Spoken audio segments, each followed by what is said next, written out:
সোনা রেশমি জোছনায় পালকিতে বউ চলে যায়, হায় রে শরমে মন মরে যায়। নমস্কার, আমি মিতা চ্যাটার্জি। আমি বলছি কমিউনিটি রেডিও JU 90.8 থেকে। একটা কথা আপনাদের না বললে নয়, বিভিন্ন সামাজিক কাজকর্মের সঙ্গে যেমন রেডিও JU জড়িয়ে আছে, সেই রকমই এখানে যারা নামী শিল্পী তাদের সঙ্গে সঙ্গে এনারা অনামী শিল্পীদের অনুষ্ঠান করে থাকেন, তাদের সুযোগ দিয়ে থাকেন।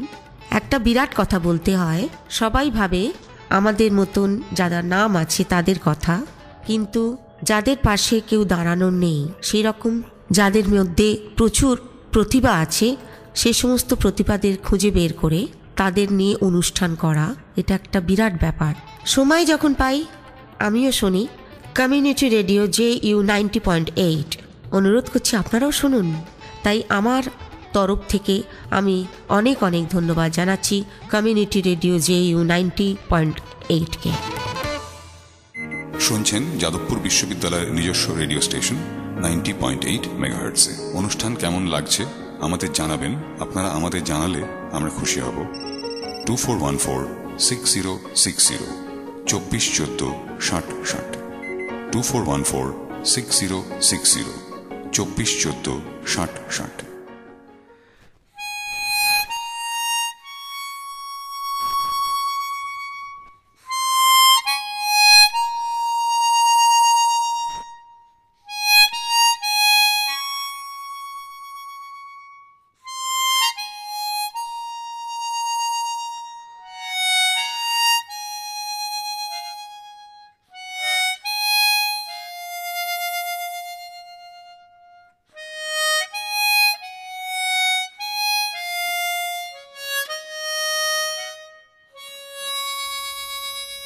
নমস্কার, শুনছেন কমিউনিটি রেডিও JU 90.8 মেগাহার্টজ। আপনাদের সঙ্গে রয়েছে আমি সংস্কৃতি অনুষ্ঠান নিয়ে সত্যজিৎ। আর আজকে শুরুতেই আপনাদেরকে শোনালাম একটা কিছু, আমি শোনাইনি যদিও, শুনিয়েছে যে সেই বন্ধুর সঙ্গে আজকে আপনাদেরকে আলাপ করাই। আমার বন্ধু আজকে আপনাদেরও বন্ধু হবে, রয়েছে আমাদের সঙ্গে গৌরব দাস। নমস্কার গৌরব, স্বাগত জানাই তোমাকে। আর তুমি আমাদের প্রথম বন্ধু আজকে আমাদের এখানে এসে, কেমন লাগছে বলো? খুব ভালো লাগছে, একদম অন্য ধরনের একটা অভিজ্ঞতা। রেডিওতে কাজ করার সুযোগ এর আগে খুব একটা হয়নি, তো আজকের থেকে শুরু হলো, এরপর থেকে চলতেই থাকবে। আচ্ছা গৌরব, মাউথ অর্গান নিয়ে এসছো দেখছি। হ্যাঁ, অনেকগুলি রয়েছে। এটা মাউথ অর্গান বলে সবাই, কিন্তু অ্যাকচুয়াল এটার নাম হচ্ছে হারমোনিকা। মাউথ অর্গান ব্যাপারটা হলো মুখ দিয়ে বাজানো যায় এরকম যে কোনো রিড ইনস্ট্রুমেন্টকেই মাউথ অর্গান বলে। তো সেক্ষেত্রে হারমোনিকা, মেলোডিকা বা আরো সবকিছুই মাউথ অর্গান। এই পার্টিকুলার যন্ত্রটার নাম হারমোনিকা। আচ্ছা, তুমি কি তার মানে এই পার্টিকুলার এই যন্ত্রটাই বাজাও? আমি এই যন্ত্রটাই বাজাই। আচ্ছা, তাহলে আমরা কি বাঁশিকে তো মাউথ অর্গান বলবো না? কখনোই না, তাই তো, কিন্তু রিড ইনস্ট্রুমেন্ট হতে হবে। Read instrument. আচ্ছা আচ্ছা আচ্ছা, বেশ বুঝলাম। তাহলে আমাদের বিশেষজ্ঞ রয়েছে আজকে গৌরব, বলতে পারি আমরা মাউথ অর্গানের। আচ্ছা, শুরুতে একটা কিছু শুনেছিলাম ছোট্ট করে, আবার একটা কিছু বড় করে শুনি একটু।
খুব সুন্দর, দারুণ, অনেক ধন্যবাদ।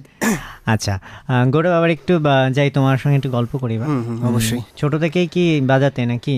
ছোট থেকে বলতে আমি প্রথম বাজানো শুরু হচ্ছে আমার মাধ্যমিকের ঠিক আগে। আচ্ছা, মানে মাধ্যমিকের আগে আমি পড়াশোনা করতে গেছিলাম একটা বন্ধুর বাড়িতে, তো সে বন্ধু বাজাতে পারতো, তো খুব ভালো লাগে তার বাজনা শুনে সেদিনকে। তখন তাকে বললাম শেখাতে, সে একটু শিখিয়েছিল। তারপর নিজে নিজে মোটামুটি এটা নিয়ে এগোতাম, মানে ভালো কিছু হারমোনিকা কিনলাম, নিজে নিজেই শেখার চেষ্টা করলাম। শুনে শুনে তুলে ফেলার গানগুলো একটা মানে ক্ষমতা ছিল আমার, গানগুলোকে শুনে শুনে তুলতাম, যে গানটা ভালো লাগতো বাজানোর চেষ্টা করতাম।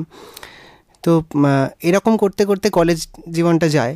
তো সেই সময় আমার একটা ধারণা এরকম হয়েছিল যে হয়তো আমি খুব ভালো বাজাতে পারি আর কি, যে কোনো গান পারছি বাজাতে। তো ঠিক চাকরিতে আমি জয়েন করার কিছুদিন পর আমার হাতে একটি অ্যালবাম আসে, ডক্টর ববিতা বসুর বাজানো হারমোনিকা অফারিংস, রবীন্দ্রসঙ্গীতের একটা অ্যালবাম। তো ওই অ্যালবামটা শোনার পর আমি বুঝতে পারি যে অ্যাকচুয়ালি আমি কিছুই বাজাতে পারি না, মানে আমি যেটুকু জানি সেটা কিছুই নয়। তো ওনার কাছে তখন থেকে শেখার খুব ইচ্ছা একটা হয়, অনেকবার ওনাকে বলি। উনি খুব ব্যস্ত মানুষ, সময় দিতে পারতেন না আমাকে প্রথমের দিকে। তারপর অনেক বলার পর উনি অবশেষে রাজি হন আমাকে সময় দেওয়ার জন্য, এবং ওনার কাছে আমি গত 3 বছর যাবৎ শিখছি। লাস্ট কিছুদিন আগে আমার একটা ট্রেনিং শুরু হয়, যে কারণে আমি ওনার কাছে আর রেগুলারলি যেতে পারছি না। ট্রেনিংটা শেষ হলে আবার হয়তো যেতে পারবো। তো মেন শেখাটা ওনার কাছেই। আর এছাড়া আমি একটু আগে বলছিলাম তোমাকে যে আমি দিশা নামে একটি গ্রুপের সঙ্গে যুক্ত, দিশা সাংস্কৃতিক সংস্থা। ওইখানে গ্রুপের মধ্যে যারা যারা আছেন, শ্রী শিবশঙ্কর চক্রবর্তী, অন্তরা রায়, শোভনা দে, ঝুমুর দি, এরা প্রত্যেকেই মিউজিক্যালি আমার থেকে অনেক সিনিয়র। তো ওদের সঙ্গে কাজ করতে করতে আমি অনেক কিছু শিখছি ওদের কাছ থেকেও। তো এইভাবেই আমার শেখাটা চলছে। বেশ, আর চলছে যখন আমরা আরও শুনবো আর কি কি চলছে, কিন্তু এখন একটা কিছু শুনতে শুনতে আমরা যাব ব্রেকে, আর ব্রেক থেকে ফিরে আসবো তারপর। ঠিক আছে, রবীন্দ্রসঙ্গীত হলো একটা অন্য ধরনের গান শুনি। এটা একটা গানটা শুরু করার আগে একটু বলে দিই, এটা একটা খুব বিখ্যাত একটি গান। গানের মাঝখানে আমি ছোট্ট করে একটা মেডলি করব। এই মেডলির কনসেপ্টটা আমার ববিতাদির কাছ থেকে শেখা, মানে এই গানের সঙ্গে যে এই গানটাকে মেডলি করা যায় এটা কখনো আমার মাথায় আসেনি, এটা আমি এনার কাছ থেকে শেখা। আমি একটু চেষ্টা করছি।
হ্যালো এভরিবডি, আমি মৌবনী সরকার বলছি কমিউনিটি রেডিও জেইউ থেকে 90.8 মেগাহার্টজ। আপনারা সবাই জানেন যে রেডিও হচ্ছে one of the most amazing sources of entertainment আজকালকার যুগে। আগে রেডিও যত ইম্পর্টেন্ট ছিল তার 3 ডবল ইম্পর্টেন্ট এখন হয়ে গেছে। রেডিও এমনই একটা জায়গা যেখানে আপনি নিজের ফুটিং তো করতেই পারবেন, নিজের পার্সোনালিটি বিল্ড হয়, এবং আমার মনে হয় যে being able to speak is a very important thing, specially for girls. আমি বলবো যে আমি ইন্সপায়ার করি মেয়েদেরকে যে এগিয়ে এসো, তোমরা তোমাদের মতো করে নিজেদের বক্তব্যটাকে মানুষের সামনে তুলে ধরো। I think it will be a fantastic opportunity if you can expose your heart, expose your mind and your soul as well. I think it is a wonderful platform to showcase something brilliant and the talent that you have inside you. আপনার talent expose করতেই পারেন এই অসাধারণ একটা প্ল্যাটফর্মে, যেটা হলো 90.8 megahertz community radio JU. আমি শুনি কমিউনিটি রেডিও জেইউ 90.8 মেগাহার্টজ, আপনারাও শুনুন। শুনছেন যাদবপুর বিশ্ববিদ্যালয়ের নিজস্ব রেডিও স্টেশন 90.8 মেগাহার্টজে। অনুষ্ঠান কেমন লাগছে আমাদের জানাবেন। আপনারা আমাদের জানালে আমরা খুশি হব। 2414-6060 2414 6060 2414-6060 2414 6060।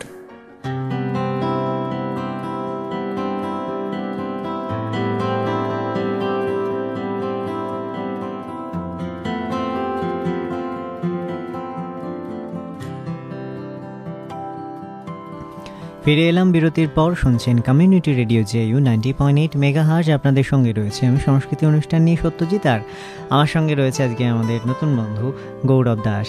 গৌরব, যেতে যেতে আমরা শুনেছিলাম একটা কিছু শোনালে, কি শোনালে? যেতে যেতে আমি একটা মেডলি শুনিয়েছিলাম, আমার ভিতর বাহিরে গানটি, তার সাথে হোঁঠ হোসে ছিল তুম, এই মেডলিটা। আচ্ছা, তুমি যে হারমোনিকা বাজাচ্ছ, বাড়িতে প্র্যাকটিস করতে হয় অনেক? বাড়িতে অনেকটাই প্র্যাকটিস করতে হয়। হ্যাঁ, এটা কি দম মানে দমের খুব একটা না, দমের জন্য নয় আসলে। এইটুকু যে দেখতে পাচ্ছ তুমি এখানে, আমি শ্রোতাদের দেখাতে পাচ্ছি না, খুব ছোট একটা আকারের মধ্যে আমার 12টা হোল আছে। প্রত্যেকটা হোল দিয়ে 4টে করে সাউন্ড বেরোতে পারে বিভিন্নভাবে। ফুঁ দিলে একরকমের সাউন্ড, ড্র করলে একরকমের সাউন্ড, প্রেস করে ফুঁ দিলে একরকমের সাউন্ড, প্রেস করে ড্র করলে একরকম।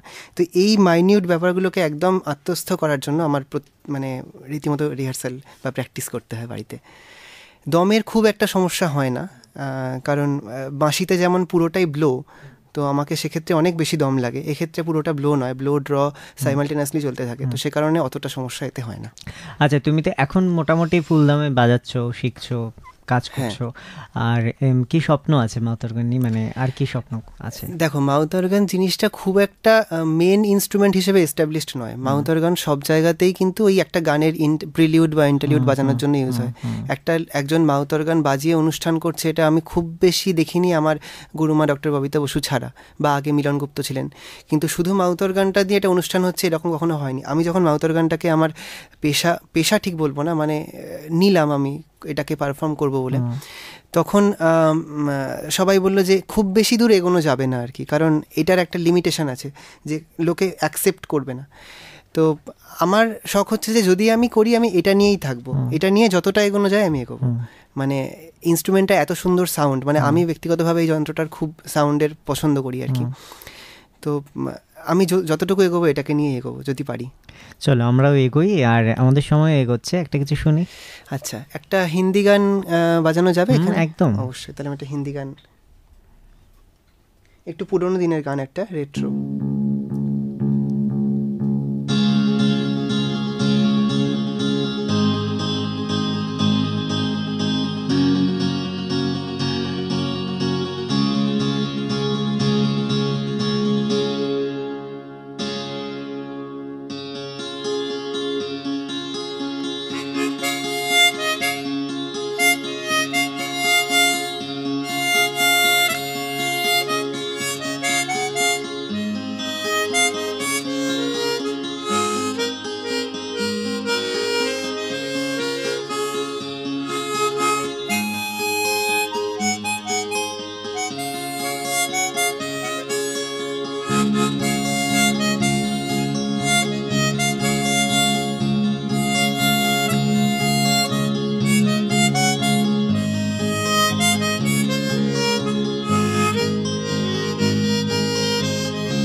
আর আজকে সময় একদম শেষ, আর যেতে যেতে একটু বলি যে গৌরব, তোমাকে আর হারমোনিকা নিয়ে আমরা কীভাবে পাবো বা কীভাবে মানে তোমার ইচ্ছে আছে হারমোনিকা নিয়ে কী করার, একটু বলো।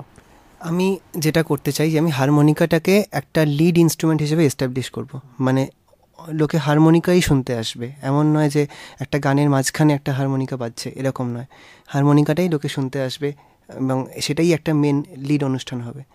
এইটা করার আমার ইচ্ছা এবং স্বপ্ন এটাই। আমি মায়ের কথা বলা হয়নি, আমার মা ছোটোবেলা থেকে আমি যে রাস্তাতেই গেছি খুব ভীষণভাবে আমাকে সাপোর্ট করেছে। আমি বহুবার আমার মতামত চেঞ্জ করেছি, একটা রাস্তায় অনেকটা এগিয়ে বলেছি না ভালো লাগছে না ফিরে আসছি, কোনো সময় আমাকে কখনো সেইভাবে আটকায়নি বা ডিসকারেজ করেনি। তো সেই জন্যই আমি এরকম একটা জিনিস নিয়ে এগোতে পারছি। তো সমস্ত ধন্যবাদ তাকে। বেশ, আর আমাদের পক্ষ থেকে তোমাকেও ধন্যবাদ, আর কাকিমাকেও আমাদের পক্ষ থেকে ধন্যবাদ জানালাম। আর আপনাদের কেমন লাগলো গৌরবের মাউথ অর্গান হারমোনিকা? আপনারা জানান আমাদেরকে, ফোন করুন 24146060 এই নাম্বারে, আমাদেরকে মেল করুন radiojeu@gmail.com, ফেসবুকে আসুন www.facebook.com/radiojeu। আর যেতে যেতে গৌরব কিছু শুনি? ঠিক আছে, যেতে যেতে একটা রবীন্দ্রসঙ্গীত শুনিয়ে শেষ করছি। একদম।